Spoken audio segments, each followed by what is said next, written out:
Before we start today's show, remind you that it's brought to you every single day by the Oxford Exxon, Highway 6 West in Oxford. And head on over to the Oxford Eagle right now. They're running the Best of Oxford competition. Remember to put the Oxford Exxon in as your gas station of choice, the best gas station food, and anywhere else that it applies. Because you know, $4.99 every single day, lunch specials, 2 sides of bread, 32-ounce drink there with the Oxford Exxon. Not to mention the mobile rewards app, Speed Pass Plus app, so many different ways to save money and make your day better there with the Oxford Exxon. Also coming to you from the Clark Ford Studio, 662-257-1900 is the phone number, Highway 25 South there in Amory. And we tell you every single day that within business hours, you give Corey Clark a call, you're going to get a quote. You can shop it around. You can take it. It's going to be the best deal. So at the end of the conversation, when you're ready to sign the paperwork, mention the podcast, an extra $500 off when you do so with Clark Ford. Now on to the show.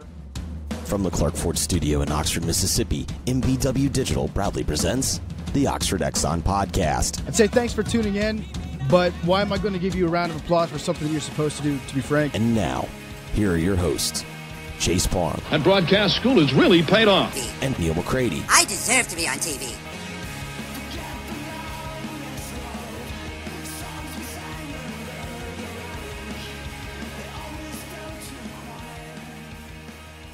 Welcome into this Wednesday edition of the Oxford Exxon Podcast. Chase Parham, Neal McCready.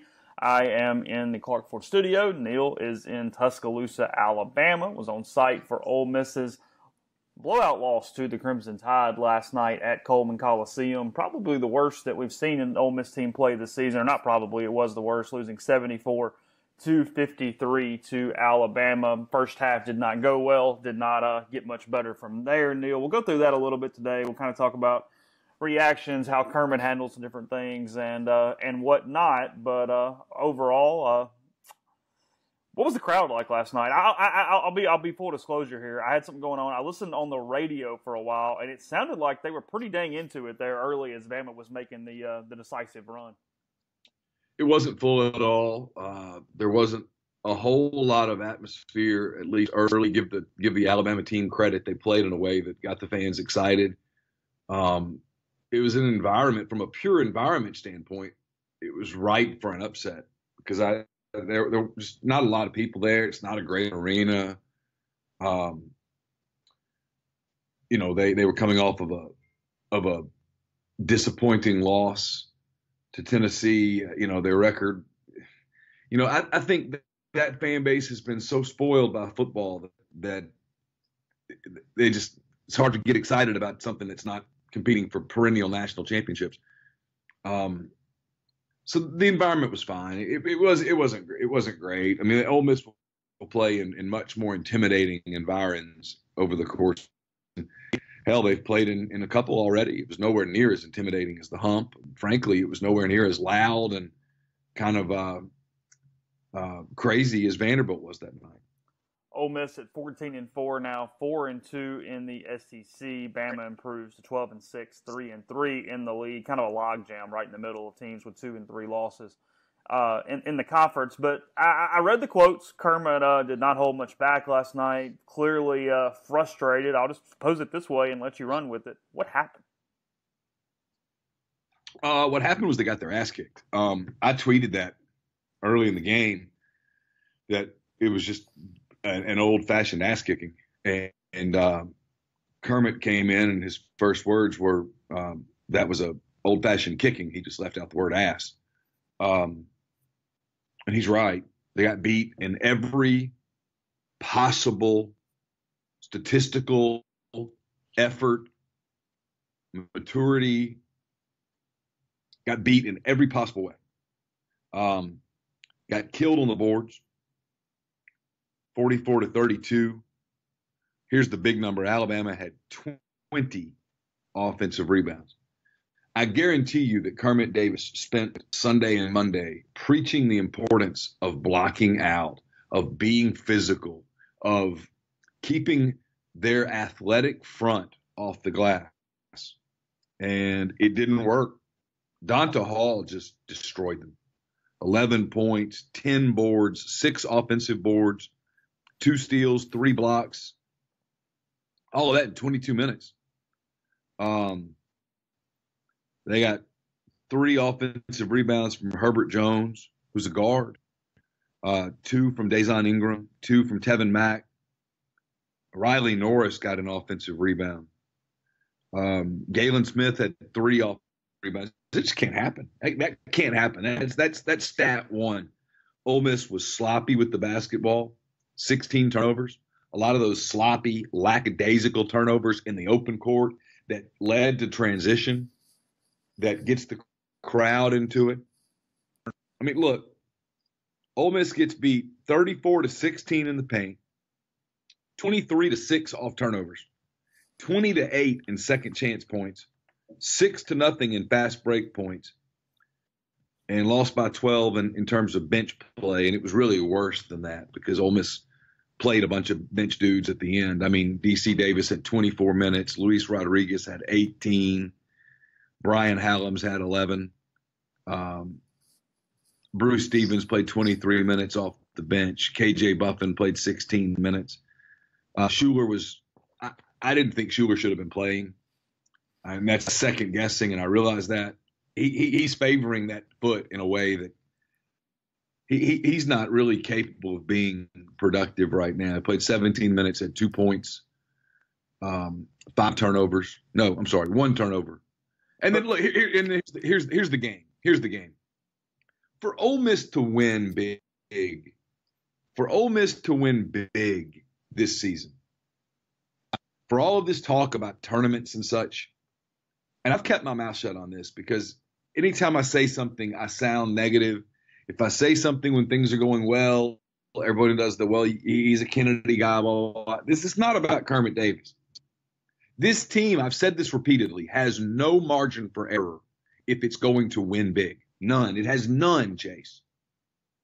The Schuler injury puts them into debt in terms of margin for error. They cannot have a night starting in pregame like the one that they had from Terrence Davis and have any chance at all. I mean, 0 chance.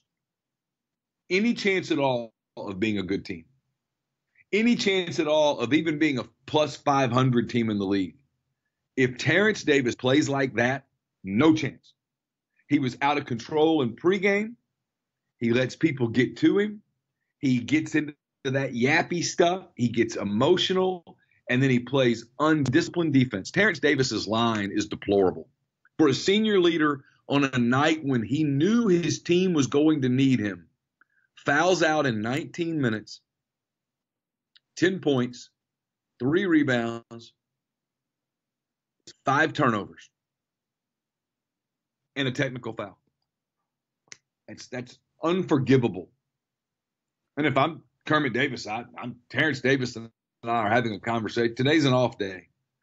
We're having a conversation tomorrow morning that is along those lines. So I saw some of this, and as I was kind of keeping up with the game, from a win-loss standpoint, the game was over, but Kermit allowed him to foul out pretty quickly. Even on the court, it looked like he was kind of teaching him a lesson last night. Yeah, I think so. I think some of that was okay. Let's do it your way tonight. Let's do it your way. Let's see how that works out. Game is over. There's no point in protecting his minutes at that point. Do it your way. I thought there was a little bit of that last night. He wasn't a happy coach, as you can imagine. That, give Ole Miss credit. They've now hired 2 coaches in a row who have been dead honest after ass kickings about what happened. I mean, that's not calling out your players when you just use the word immature. That's the truth. It was very immature. People talk about Terrence Davis and the NBA. Look, I love TD, the kid. Love him. Great kid. When people do the NBA thing, I always just immediately say to myself, you must not watch in the NBA. He's not good enough to get away with the kind of stuff that he's doing occasionally. For Terrence Davis, this is something that's got to get through his head.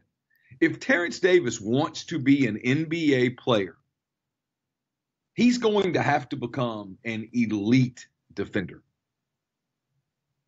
an elite defender. Because offense alone, unless you are an historically good offensive player, James Harden, Carmelo Anthony in his prime, or unless you are a deadly knockdown shooter, Kyle Korver, guys like that, unless you fit one of those two categories, your ass better be able to defend if you're going to stay on an NBA roster. And he's not doing that. And he reaches, he gets cheap fouls, he gets lazy fouls. I thought it was a big moment in the game. In the first 2 minutes, Blake Henson scores the first 5 points for Ole Miss and gets 2 fouls in 2 minutes. And they were both fouls. I saw them both. They were fouls. Reaching, playing with your hands and not with your feet. Get fouls. And this is not a deep team. Give Avery Johnson credit. They had a plan of attack. They took advantage of Ole Miss's lack of size at guard. They posted up Tyree. They posted up Terrence Davis. They got them frustrated. Worked. As Kermit Davis said, one of those teams last night looked desperate for a win, hungry for a win. And one of those teams last night looked really complacent and overconfident. And how this group, I'm going to be honest, as bad as they were a year ago, the way that they quit on themselves, quit on a coaching staff quit on them, to come back in January of the next season and get complacent because you're 4-1 in an 18-game season? Come on, man. You got to do some soul searching. I'm fascinated to see what Ole Miss looks like on Saturday. Because, listen, Iowa State's good enough to punch them in the mouth. Mississippi State's going to come to Ole Miss on is it next Tuesday or Wednesday? It's next weekend because Florida's next after Iowa State. Ole Miss has to go to Florida. It's going to be tough. And Mississippi State's coming to town, and I promise you they will be laser focused on that game. This team, it's soul searching. No big deal. It's just one loss, one road loss. Road losses happen in this league. No big deal. It's the way they lost it. And frankly, if I'm Kermit Davis, I'd rather lose like that. I'm going to be able to, Thursday morning, if I'm Kermit Davis, 7 a.m., when we put that film on, I'm going to have their attention. And then that will probably – here's the thing. When everybody does that old school, we're going to practice till everyone's showing up in a can. They're not deep enough to do some of that stuff, man. This is going to be about challenging people's desire, their fortitude. Some guys are going to have to grow up from freshmen to seniors. If this team's going to stay in the conversation that they've gotten themselves into, that they've earned their way into, they'll have to earn it these next 3 or 4 games. They're about to play 3 teams that are perfectly capable of kicking their ass. Iowa State, Mississippi State, Florida, all of those teams, more than capable. You tweeted about this last night. Kermit doing some experimentation last night, played the 2 bigs together, just sort of there in the waiting minutes. Anything that stuck out from some of the rotation stuff? Yeah, I asked Kermit about it. And I got the answer I sort of expected, which was basically it doesn't work. They're so limited defensively when both of those guys are on the floor. That's the thing about this team, and you and I talked about it a month ago, and fans don't like this because it doesn't fit the narrative. This team's not ever going to be a really good defensive team. They're not athletic enough. They're not long enough. They're not defensively sound enough to be a real good defensive team. Now, you have to play with more effort than they played with last night. You have to play with more intensity, more passion than they played with last night. But they're never going to be a good defensive team. This team has to win on offense. And when he plays both Stevens and Olenichik together, while it probably gives them some offensive versatility that they don't have, especially when Terrence Davis is fouled out, it is such a liability on the defensive end that it really doesn't work. Tyree's fine, I'm assuming. Yeah, I asked Kermit about it last night, and he ended up talking about Schuler. So if there's an issue with Brian, he didn't know about it last night. Fair enough. Just kind of I curious. saw where the Clarion Ledger said he had a shoulder issue. I don't know how they would know. He wasn't there. Fair enough. Before we go into our first break, looking around the league last night, rough night for Mississippi schools on the road. Mississippi State goes to Kentucky last night. The Wildcats pull away, win 76-55. So both 21-point losses there between the Bulldogs and the Rebels last night. Kentucky has that gear. It's just a matter of how consistently they can put it together. And then you probably should listen to my baseball takes. I've been pretty good with some football wins. My first basketball one went pretty poorly as South Carolina holds serve at home, beats Auburn last night 80-77. Tigers ranked 16th nationally. Dropped that one at the Colonial Center there in Columbia. So all the home teams won against ranked visiting opponents last night in the SEC. Yeah, the South Carolina thing shows you it's. Back to this Ole Miss team for a minute. They've won 2 road games. I think there's another really winnable game at Arkansas. And I think the game at A&M's winnable. They go to Georgia. That's probably winnable. When you get a winnable road game, boy, you better go get it. Because that game at Columbia suddenly is that we all thought weeks ago was a W. That is not going to be an easy task. Carolina's the weirdest resume in the nation at this point. They're 10-8 overall, but 5-1 in the SEC. Well, it's Frank Martin. His kids are going to play hard because if they don't, God save them. I mean, they're going to play hard, and they're going to be better at home than they are on the road. It stands to reason. This is look, it's big boy basketball. You had to see it in person last night. It was one of those deals where watching it on television, I don't think you realize what an ass kicking it was. And the people that are talking about officiating, I'm not going to delve into a bunch of this. It's just that's a cop out. That loss last night had nothing to do with officiating. That had to do with effort, with intensity, with passion, with execution, with being locked in. One team was, one team wasn't, and it showed. Continue talking basketball in a second. Boy, dude, I'll tell you about scripted jewelry. Go over to the website, scriptedjewelry.com. See items handcrafted to order. You see turnaround times as well. They do a great job with that. And with Valentine's Day coming up, graduation not too far off, birthdays, anniversaries, whatever you need, scripted jewelry will take care of that. You can see what people have ordered recently. You also get a discount. When you go to checkout, put in Rebels10, REBELS 10, and you get 10% off with us. So again, that is scriptedjewelry.com. We told you that Dead Soxy would be informing you of new products, opportunities. They're pleased to announce a way for you, the Rebel Grove community, to be a part of the process and the creation of new sock concepts. There are still limited quantities of the Mississippi sock line available. And in an effort to launch a new line, they are increasing the discount to 30% off all items. As this original Mississippi line, that's that powder blue line, comes to a conclusion, don't miss the opportunity to feel the difference a quality sock makes. Additionally, there will be new concept pictures forthcoming where they really want your honest feedback and input as to what resonates with you.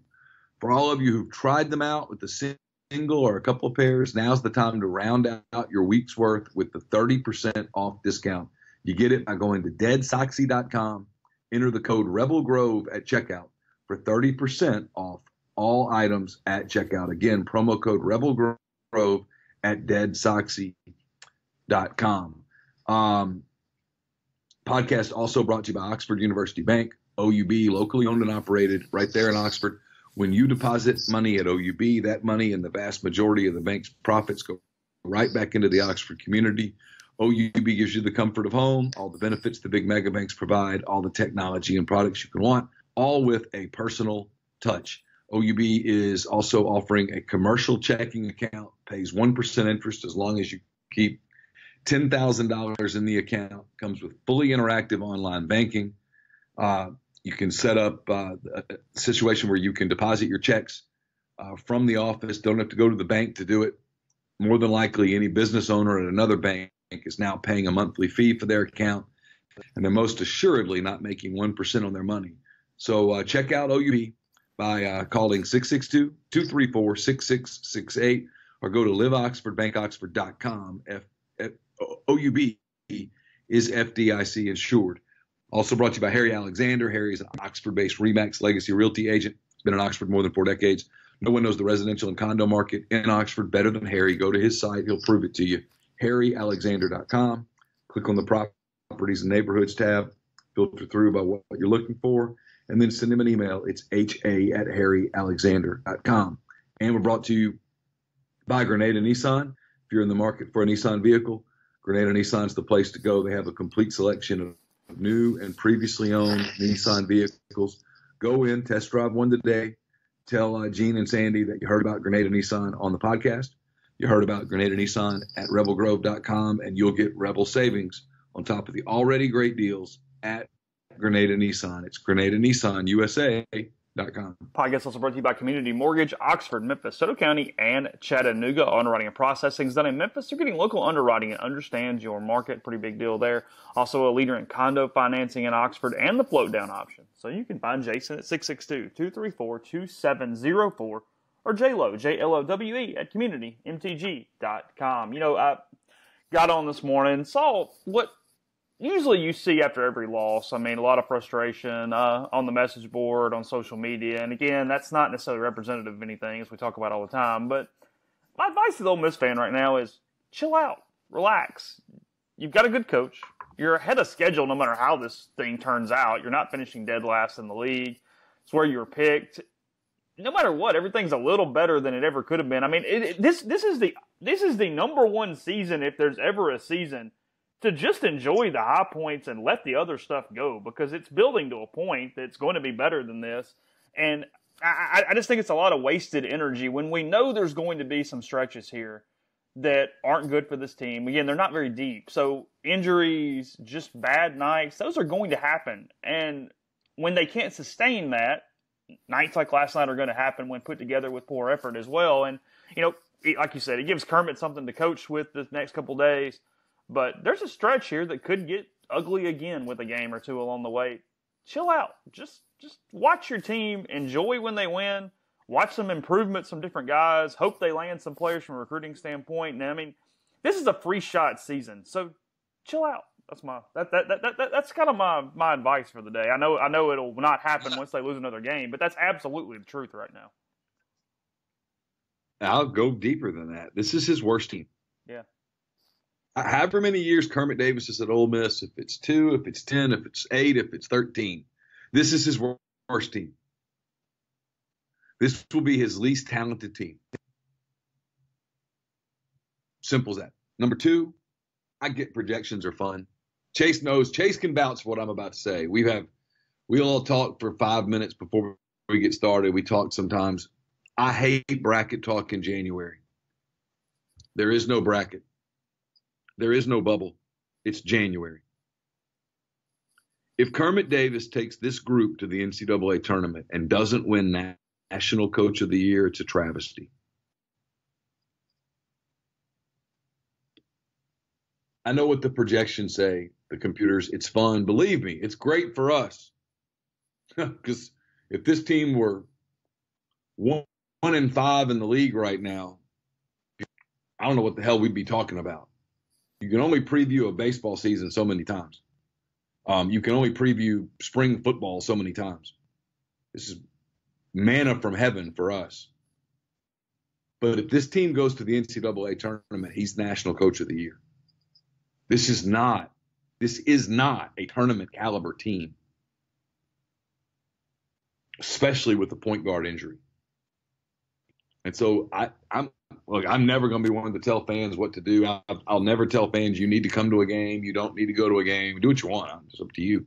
But the gnashing of teeth after every loss, at some point you're doing this to yourself as a fan base. They're going to lose more games. They're not going 16-2 in the league. They're going to lose more games.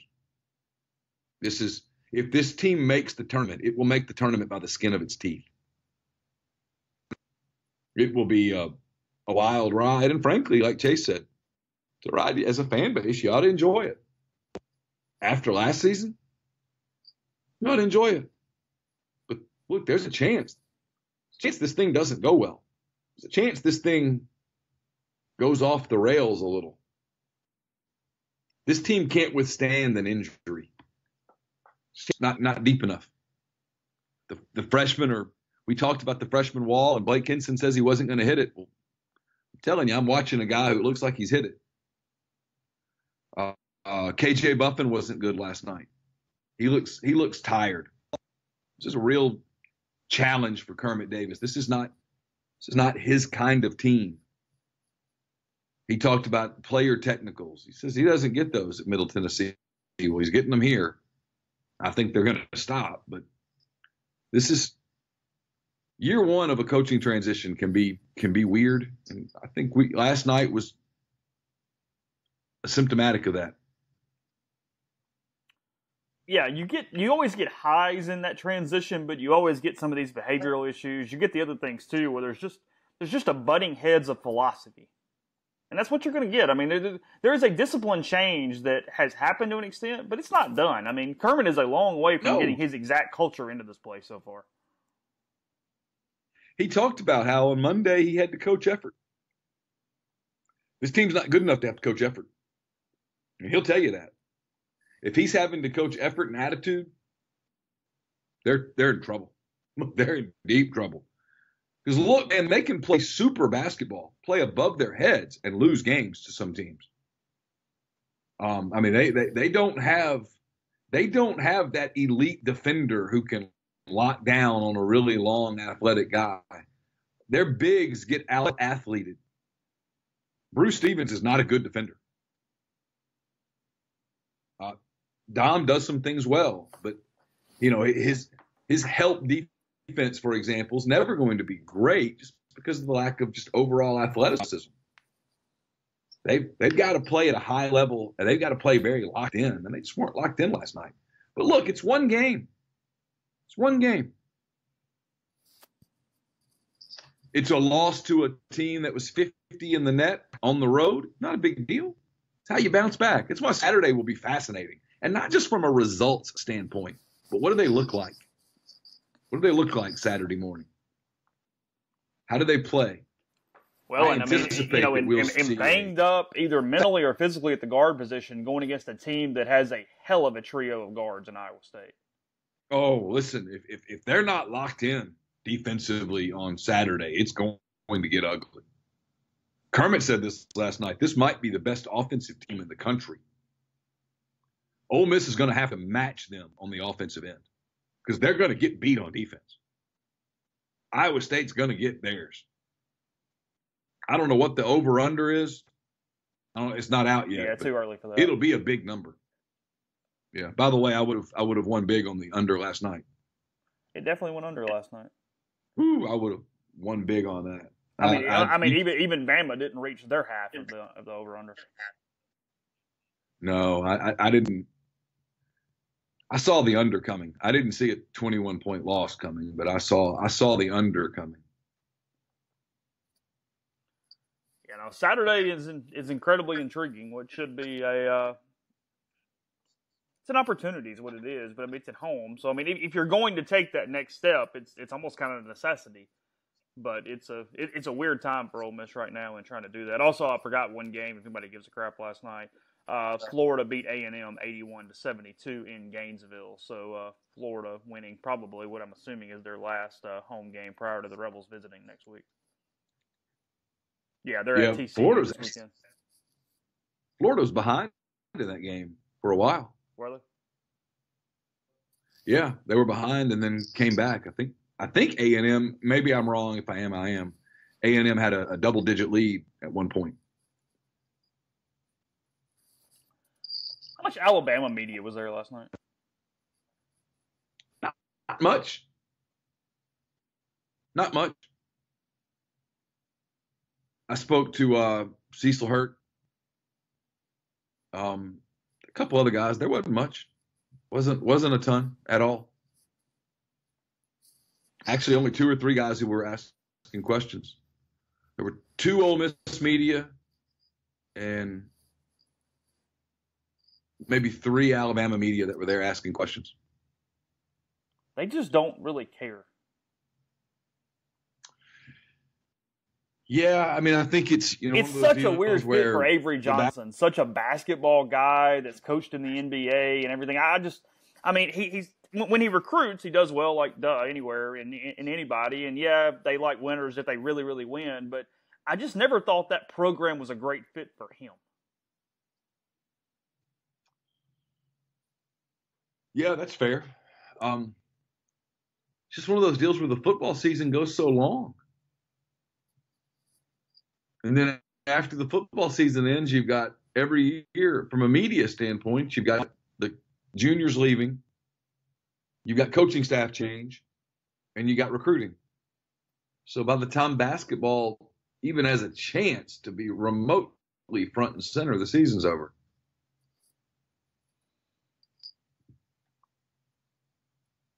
Probably fair, I guess. Just strange to me. From a dynamic standpoint, it's one of the stranger programs in the league from a basketball standpoint. Yeah. I don't disagree with that. As I mentioned yesterday, the games tonight, if you're looking for something on television, Missouri at Arkansas, Georgia at LSU, and then Tennessee at Vanderbilt, all your games. So 3 teams that pretty well, I take that back. LSU, Tennessee, obviously clear favorites. That Missouri-Arkansas game, if nothing else, could get a little scrappy at Bud Walton tonight. Both those teams severely reeling and needing a win. And if Mike Anderson has any chance of saving his job, probably got to win that one against the Tigers. I would think so. I would think Arkansas is approaching that point where the administration's having to look at bodies and seats.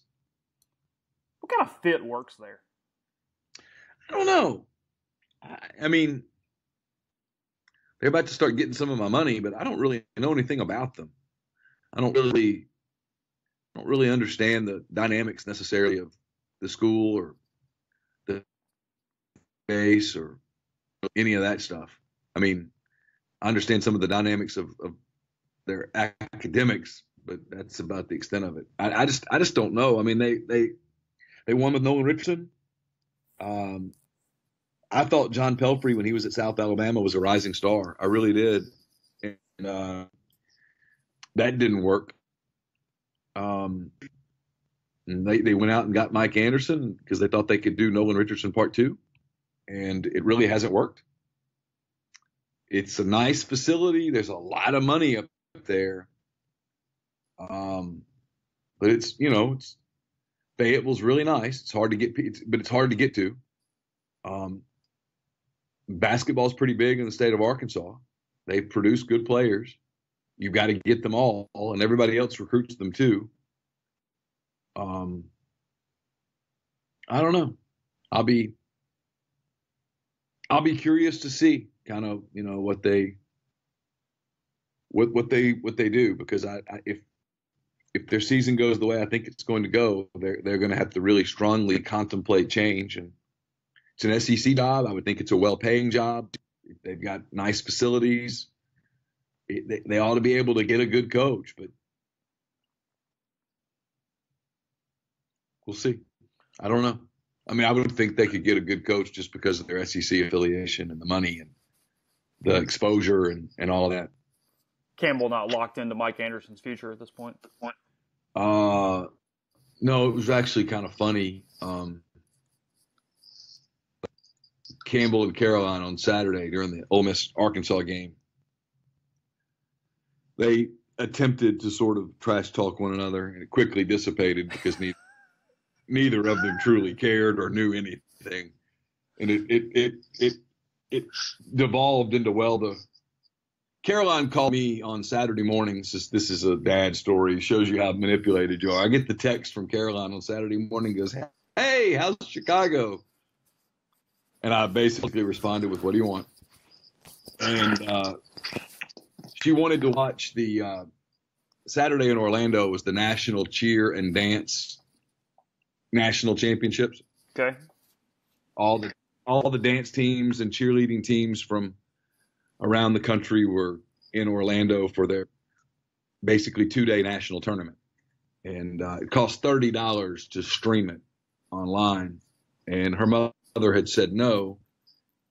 And so she turned to the sucker, and I was like, here, I'll give you my credit card. Delete this as soon as you get finished. You can do it, whatever. And so the conversation between her and Campbell really spun more into how Ole Miss, the Rebelettes were better than whatever the Arkansas dance team is called. And Campbell conceded that the Rebelettes were good. Arkansas does have those diamond girls that like dance on top of the dugout or whatever they're called, though. So. And I think that's part of their dance team. Is it? Caroline and I, we have discussed that. I know more about dance teams than I probably should. I actually pay more attention to dance teams now than I one day would have. And in the past, it was more because of the aesthetics of the dance team. And now it's more, I actually know some of the things about what they're trying to do and not do and who's good and who's not. Some of the moves that you have to be able to do to be able to make a dance team, and how different dance teams are different with different requirements physically for moves and such. So, yeah, I'll learn more about dance teams than – I'll just put it this way. I know a lot more about dance teams than you do. Lots more. That's fair. I told you, though, I have covered 2 cheerleading state championships in my time, so as a media member. Yeah, I've never covered a cheerleading state championship. I've covered volleyball state championships. I've covered girls basketball, of course, state championships, tennis championships. I've covered my share of stuff, but I've never covered no cheerleading. I've never covered cheerleading. Okay. We've talked about the idiocy of this in the past. Finally, the day has come. Mariano Rivera getting 100% of the Hall of Fame votes, all 425, to be the first ever person to be unanimously selected into the Hall of Fame. And he definitely deserves it, but I do chuckle a little bit that it took a relief pitcher to get the unanimous vote. Isn't that crazy? Of all the people who there was no freedom fighting in the Baseball Writers Association of America this year. How amazing is that? The same group who didn't vote in Mickey Mantle, for example. Greg Maddux. Ken Griffey Jr. No, let's make them wait a year. I was happy for Mariano Rivera. He's one of my favorite players ever. I used his ringtone for years because of my admiration for him on and off the field. What's that? You did that? I didn't know that. Yeah, the Enter Sandman was my ringtone for a couple of years just because of my admiration for reliever. Mariano Rivera. Huh? For a Yankees reliever. Yeah, I just like the guy. I don't know. I always just kind of thought the story about how he developed that cutter is just fascinating. And then he would show people. He would even show opponents how he threw it. He was unhittable. Left-handed hitters could not hit him. I just always found him to be remarkable, really. But yeah, good. I'm glad he got in. I was really glad Mike Mussina got in. I thought Mike Mussina was a Hall of Fame pitcher. I was fascinated with the whole Edgar Martinez thing. He got in a DH. And I'm not a freedom fighter, and I'm not a guy. I've been to the Hall of Fame. I was underwhelmed. Ever since I went to the Hall of Fame, I've had a different view of it. I'm like, whatever. If a guy's really, really – I don't care if it's the Hall of really good. It doesn't have to be the Hall of great. But, you know, it was obviously a touching thing to see Roy Halladay get in, and the comments from his one of his sons that I saw, and of course the statement that was issued by his wife. I mean, what should have been, you know, one of those incredible days in your family, I'm sure was a very bittersweet day. Right. Right. It'll be a bittersweet year. But yeah, I mean, but for Rivera to get in unanimously is cool. And it obviously, by watching his reaction, it meant a lot to him to be the first unanimous player. But it does magnify the stupidity of Greg Maddux and Ken Griffey Jr. and some of the guys who are in the Hall of Fame who were not the first ballot Hall of Fame, who were first ballot Hall of Famers who were not unanimous. I mean, there's only a handful of people who are just no doubt, period. Absolutely, this guy's a Hall of Famer. I mean, Tony Gwynn, for example. For the love of God, Tony Gwynn's a Hall of Famer. How could anyone justify not voting for one of those kind of guys? It's just idiocy.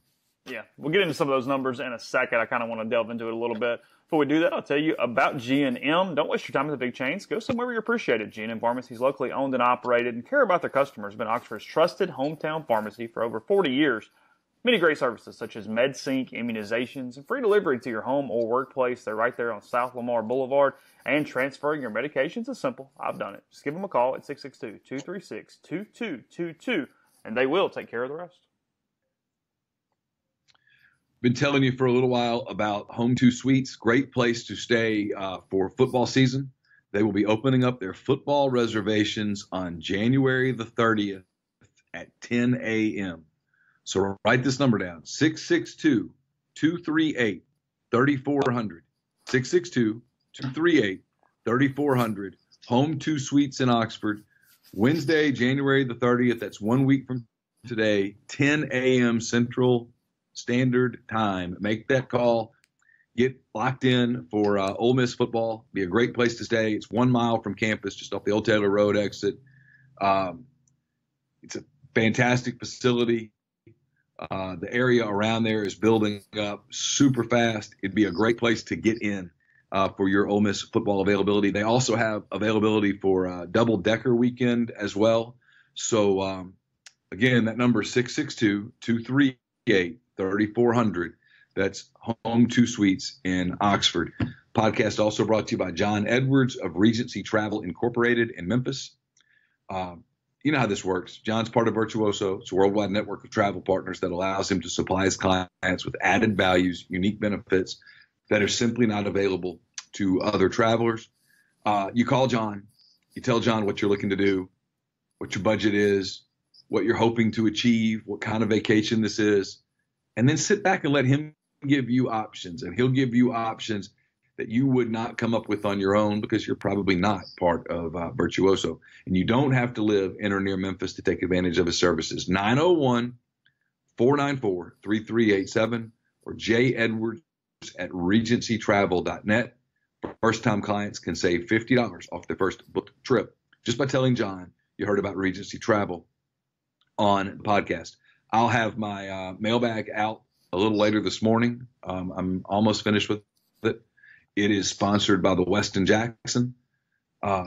Gather at Estelle Wine Bar and Bistro Cocktail or enjoy their curated wine list. It's open for breakfast, lunch, dinner, and Sunday brunch.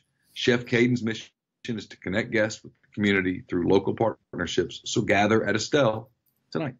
Podcast also brought to you by Mastercuts Lawn and Landscape, 662-607-7773. Everything from normal yard upkeep throughout your season to building structures to flower beds, whatever you need. Mastercuts will take care of that. So shoot them an email because you get a free quote at info@gomastercuts.com or just call them directly. Again, that number is 662-607-7773. Apologize for any audio issues. It is wet and damp here in Oxford. Neil is in a hotel. It's mostly okay, but we are getting a couple of out. So apologies for that. There's not much I can do about it right now.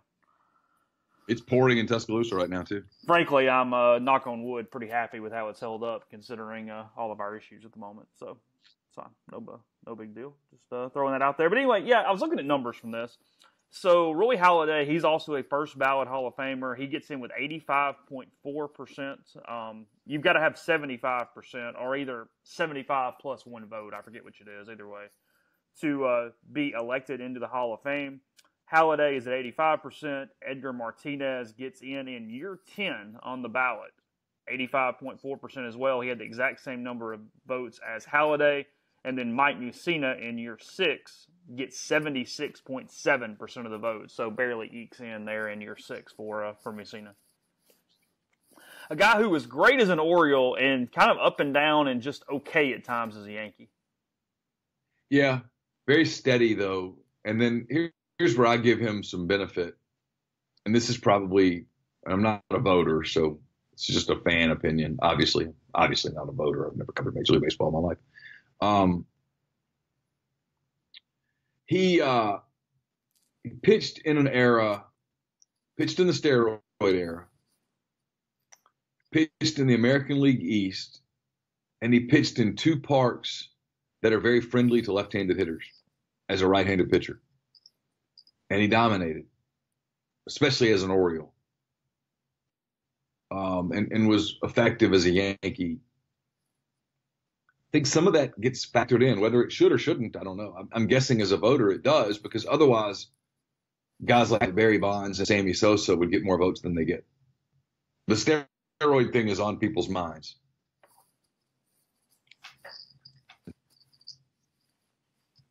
It's partly why, as good as he is, and as famed as he is, I mean, we're talking about another Hall of Famer here, I don't think Andy Pettitte even gets the credit he deserves as good as people would see him as.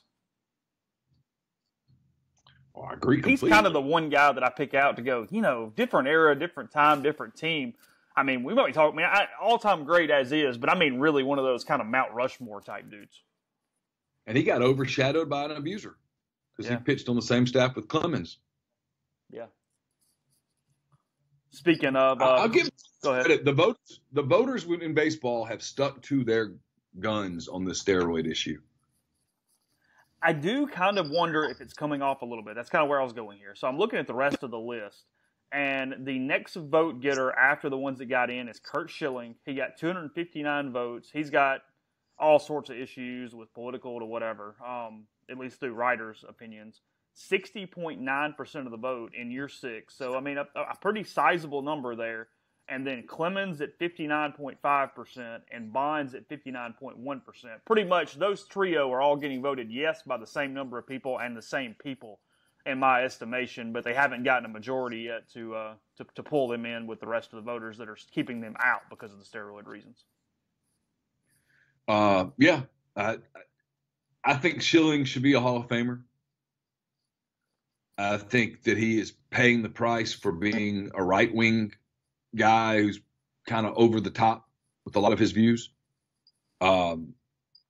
Certainly has a view that is to the extreme right of the majority of baseball writers who are probably extreme left. And he's paying for that, and he should not pay for that. None of the Hall of Fame is a Hall of Good Guy or not. It's not part of it. Not part of it.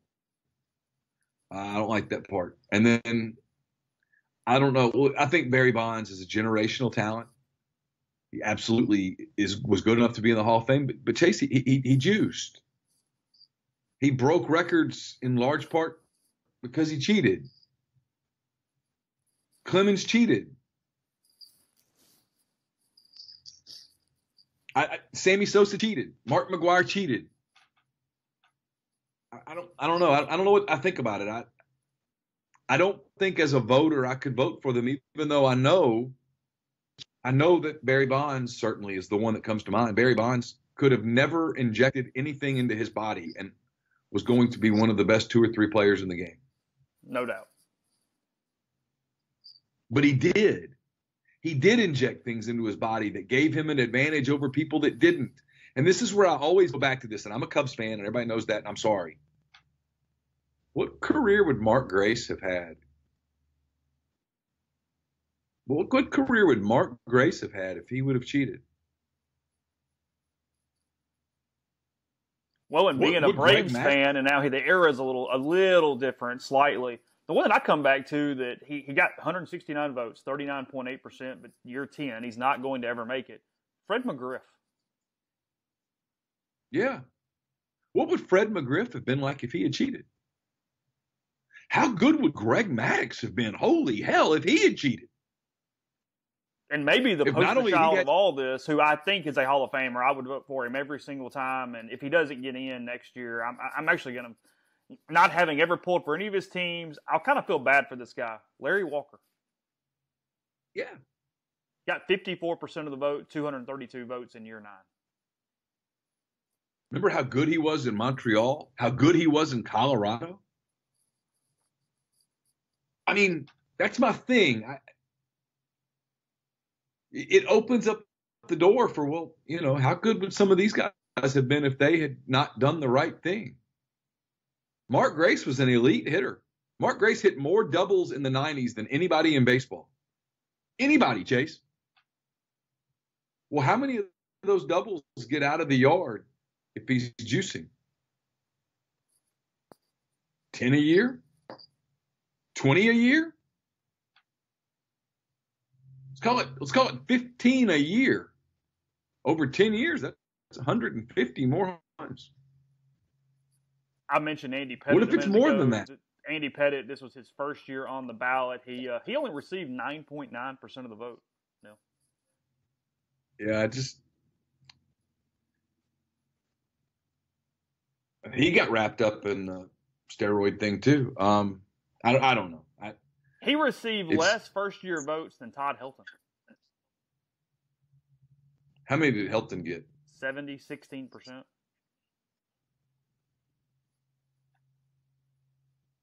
Manny Ramirez got 22% in year 3. Jeff Kent, 18% in year 6. Scott Rowland, 17% in year 2. Billy Wagner, 16% in year 4. Gary Sheffield, 13% in year 5. Sammy Sosa, 8% in year 7. Andrew Jones, 7.5% in year 2. That should be much higher. Best defensive center fielder I've ever seen. It just shows you how hard it is to make it. Guys getting 1 vote. This is a good list. I like this every year. Sorry, there's actually guys that did not get any votes. The only one that is laughable this time, and this person got 2 votes. Did you see this yesterday? No. 0.5%, 2 votes in year 1. Placido Polanco. 2 votes. Miguel Tejada got 5 votes in year 1. Lance Berkman got 5 votes in year 1. Michael Young got 9 votes in year 1.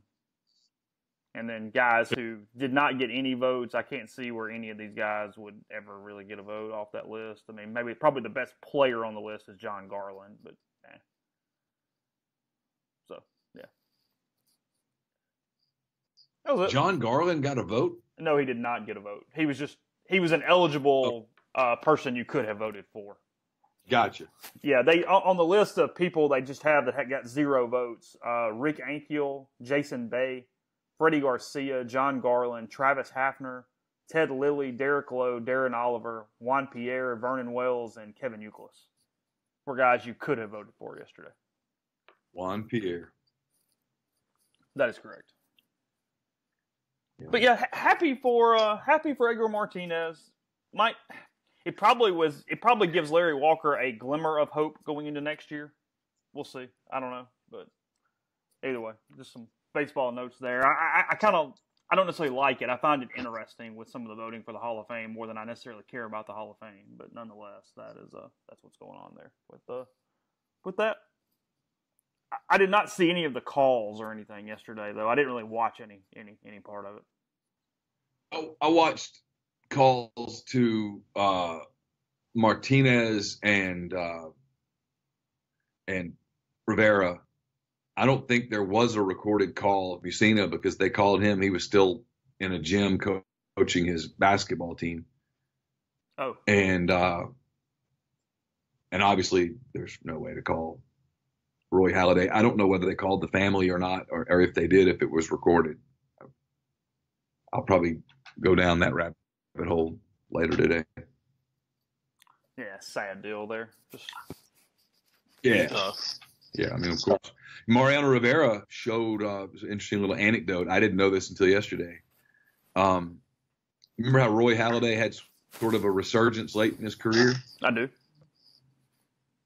It was because Mariano Rivera showed him his cutter, and Halladay was able to kind of throw it. It takes a lot of confidence to show other people your pitch and knowing that most of them probably can't throw it and it can't help them at all. Well, Rivera stumbled across it accidentally, and he always felt that it was a gift from God and that the right thing to do was to share it, even though a lot of the people that he showed couldn't do it. I mean, a low-rent version of that is I watched for multiple years every teammate of Scott Biddle trying to throw his cutter, and it didn't matter. You could show grips, you could show arm angles. They couldn't throw it. It's just something about certain people that can do it, and most can't. That's why it's special. I mean, I probably could sit down with Nolan Arenado, and he could show me how to swing. It's why a lot of great players are bad coaches, because they just expect everyone to be great. They don't understand anything lack of proficiency in everything they do. They don't get struggles. I probably could. Steph Curry could come hang out with me at the gym and show me how to shoot. Something tells me I'm not going to shoot like Steph Curry. You'd be better. I might get better. I might go from scoring 2 points a game at the YMCA to 3, but I'm not going to become an NBA 3-point specialist. Hey, you might need to get on that. I saw in the email you got a date for that next month, right? Yeah, I got to be honest, man. I don't know. We'll talk about this. I don't know that I don't know that my body can do some of the things that you have to do to play a basketball game. Do you not? I mean, I'm serious. I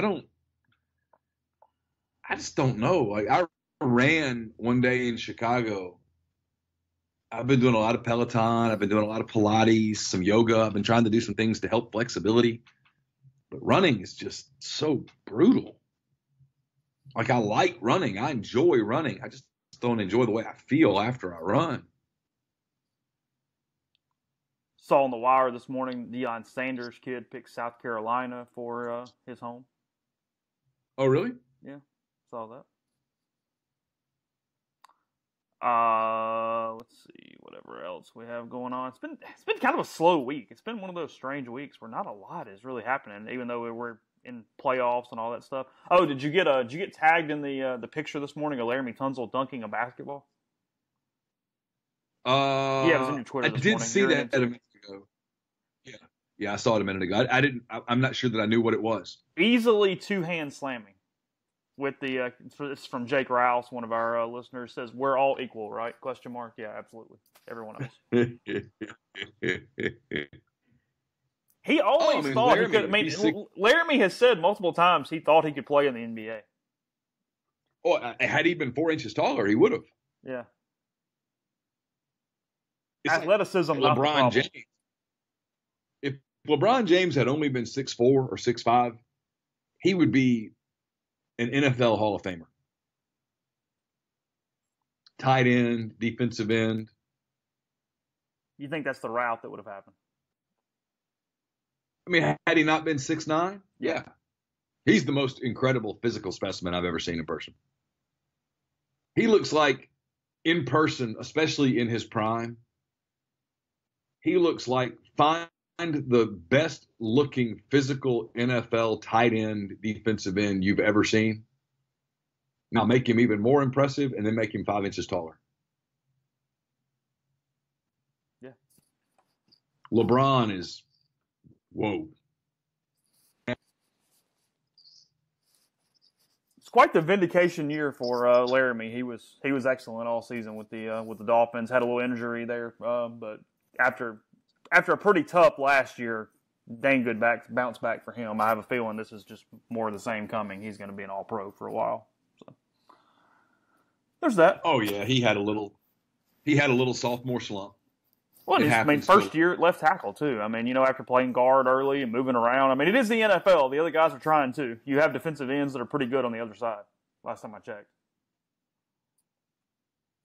Yeah, the other team's trying to win. The other team is trying to win. Yeah, in everything. College basketball, I mean, going full circle back to it. I mean, Alabama came to the gym trying to win a game last night. Just saying. Got a couple days left. They definitely do what? They definitely wanted to win. Yeah. Got a couple days left of Pop-Up Oxford, January 19th through 27th. So take advantage of it when you can. Everything from basketball. Remember on Saturday, you got the Ole Miss baseball team out for that as well there at the Pavilion. We got Decker Mountain Radio participating. You got the Fiber Arts Festival still to come. Got a lot of stuff going on with Pop-Up Oxford. So see the full calendar of events at popupoxfordms.com or visit oxfordms.com/events just to see what's going on in Oxford every single day. The nationally ranked Ole Miss men's basketball team returns to the Pavilion on Saturday to take on Iowa State for the SEC Big 12 Challenge. Fans are encouraged to wear powder blue for the powder blue out in the Pavilion. Tickets can be purchased by visiting OleMissTix.com. Ole Miss baseball season right around the corner. Season tickets start at just $150. for the number 13 preseason ranked Diamond Rebels. To purchase, visit OleMissTix.com. And the number 12 nationally ranked Ole Miss women's tennis team opens up home play this weekend on Saturday as they take on Purdue at 11 a.m. inside the William Galtney Indoor Center. Admission is free. For more information, visit OleMissSports.com. The podcast also brought to you by Pinnacle Trust. On Tuesday, January the 29th, Pinnacle Trust will be hosting their annual economic forecast in Jackson, Mississippi at the Country Club of Jackson. Doors open at 5. You can join the Pinnacle team for cocktails and appetizers at the 5 o'clock hour. The program begins at 6. It will end promptly at 7. Goldman Sachs economist John Tousley will be highlighting the current state of global economy and financial markets. The Pinnacle investment team will be there as well. They'll cover topics ranging from geopolitical risk to tariff negotiations and the Federal Reserve. For those unable to attend, the event will be recorded and made available on the Pinnacle Trust website, pintrust.com. That's PINN trust.com. For reservations, email assistant@pintrust.com or call the office at 601-957-0323. And guests will join us this week on the Patterson and Earhart hotline. Patterson and Earhart, attorneys at law, specialize in personal injury law and real estate law, but theirs is a general practice that can handle any of your legal needs. When you contact Patterson and Earhart, you speak to one of the partners in the firm, and that's who will handle your case, not some paralegal at a faceless corporate firm. If Patterson and Earhart can't help you, they'll refer you to someone who can. John Calvin Patterson and Wes Earhart are Ole Miss guys. They're local guys, and when you call them, you're going to get one of them on the phone within the same day, guaranteed. So whether you've been injured in a car wreck or have other legal issues, give them a call at 662-526-1992 or check out their website, pelaws.com. Your initial consultation is free.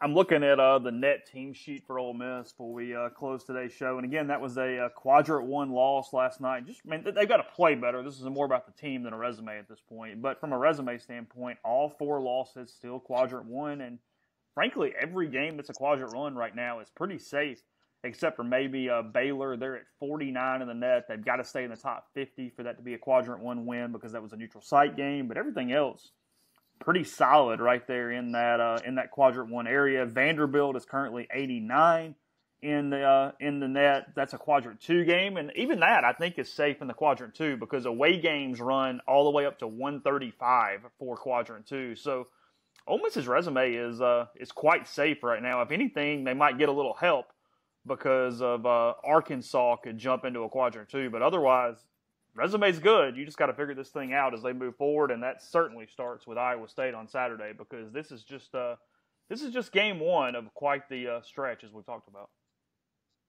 Yeah, it's a game 1 of a 3-game stretch against opportunities to get wins. Got to win 1 or 2 of them. Not going to win them all. I'll go ahead and tell you that now. Ole Miss is not going 3-0 in the next 3 games. Need to win 1 or 2 of them, and if you do, you're in great shape. It's all about putting wins together. Every day, every week is a plus or a minus, and you put as many pluses as possible. So when we do get to brackets and bubbles, you're in decent shape. It's a night. If you include Iowa State, I basically do in league play. It's 19 games. I think Ole Miss has to get to 11-8. Right now, they're 4-2. So, got to get to 11-8. Yeah. So they go 7-6 the rest of the way. 7-6 the rest of the way. I think they're going to get in. Yeah, I think that's the number 2. That seems in a vacuum. That seems like it. So we'll both be back in the studio tomorrow. We will continue this here podcast. I'm assuming we'll talk to Jeffrey, even though I haven't spoken with him this morning, but I feel certain about that. And check rebelgrove.com. Neil's mailbag will be up. We've got baseball starting soon as well. So a lot of stuff going on. Russell with recruiting. Big weekend coming up in recruiting coverage headed by Mr. Johnson. And we'll talk to you tomorrow.